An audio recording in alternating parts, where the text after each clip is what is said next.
When it comes to self-defense, you're always going to hear advice that is easier said than done. For instance, just run away, very common, extremely difficult to do in a lot of situations. Another common one, just stand up. Take these clips for example, right? A couple guys are on the ground, they're trying to fight back up to their feet. They just simply stand up, and look what happens, they get kicked in the face, they get punched in the face, and they're right back down on the ground. So sometimes the best thing to do when you are on the ground, such as in these cases, is to stay down, fight from the ground, and when you have the opportunity to safely get back to your feet, then we do so. So let's break it down.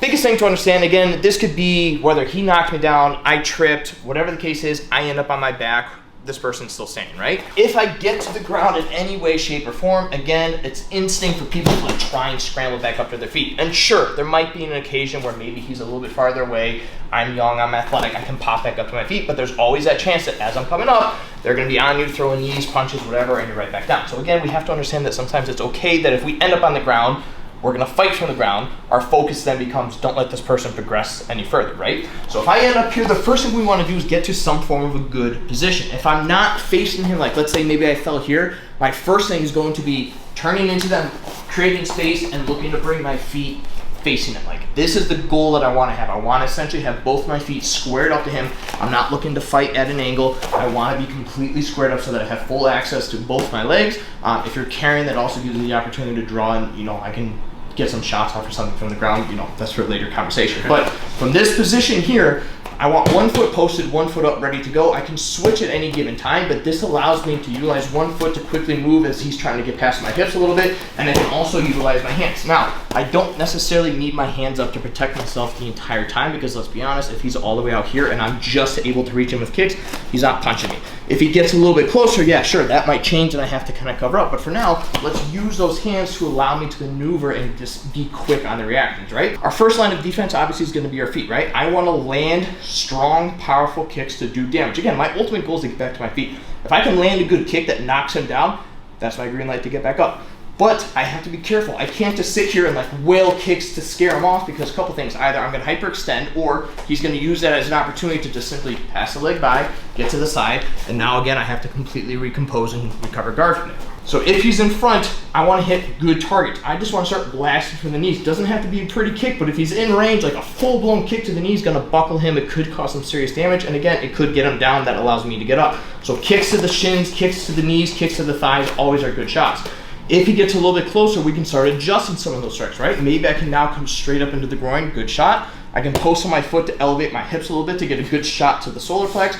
If he's bent over, perfect, good heel kick right to the face, right? So I do have options depending on where I'm positioned. All right, well, what if they start kind of grabbing and holding onto your feet? It's gonna happen, right? If I'm throwing kicks, his reaction is gonna be to try and grab and control my feet. But again, if he's holding on as tight as he can and I'm throwing hard kicks, it's going to be very difficult to maintain those grips. So don't just assume that because he locks down, like, oh, I can't throw kicks anymore. Throw kicks, kind of do like little windshield wipers, right? I just don't want him to have control. I can also now start adding in like axe kicks if he's close, right? If he's close enough, I can start just coming down with axe kicks on the thigh. Again, if he's grabbing my ankles, whatever, like good axe kicks, good kicks. And again, I'm just trying to hit and strike whatever I possibly can to either get him to completely back off, or maybe I land a good strike, I buckle his leg, he falls down, and that gives me the opportunity to pop back up to my feet. Let's go into the circumstances that maybe he gets too close to where I can't really load up kicks. Maybe now he's actually starting to kind of get control of my shins and my knees a little bit. This is where we have to start incorporating sweeps. Now again, this will require you to have some form of grappling experience, whether it's wrestling, whether it's jiu-jitsu ideally. But depending on how they're positioned, like maybe I can kind of push his leg back a little bit and do some form of like a tripod sweep. I can get, legs in, grab the ankles, bring them down. Doesn't matter. However you sweep them though, that's a green light for you to pop back up to your feet, right? I'm never just gonna sweep somebody, again, whether it's sport or street, I'm never gonna sweep somebody and just stay here. Like I'm gonna use that momentum to come up. And if I'm holding on to a leg, this is a good opportunity where I can either now, maybe it's my turn, I get in nice and close and I can work a ground pound if you feel the need to, or I use that as an opportunity to create space, draw a weapon if I need to, or just get the hell out of the situation. Whether or not I applied the proper damage and got him to back off, or damage to where he's out, or he gets close enough and I'm able to hit some form of a sweep that again puts him out of position, now it's time for me to start standing up, right? We do this in a manner, and again, this is both for sport and street, I've heard it technical stand-ups, I've heard it tactical stand-ups, it works the same way, right? Whichever leg, let's say he just backs off, he's out of the picture now, right? I'm going to start working up onto my forearm, and I'm now gonna start looking to post my foot down. Now, my lead hand, I'm gonna do one of two things. I'm either gonna kind of keep it posted out so that if he does manage to come in close, I can kind of use that as a push to come right back down to this position, or I'm gonna kind of shield my head so that if he throws like a Hail Mary, I can still block it, and again, I can fall right back down. Just a quick side note, right? If I'm in the process of getting up because I felt I had the opportunity to, and he suddenly rushes you, come right back down. Shield up, start doing your damage again. Don't use that as like, I gotta scramble, right? If I'm in the process, even if I'm here and he rushes in, I come right back down, I shield up, and we go from there. So at the end of the day, like when we are standing up, again, I'm gonna come up to the forearm, I'm gonna have my foot posted, whether my hand's here or my hand's shielded. I'm eventually gonna work up to my hand.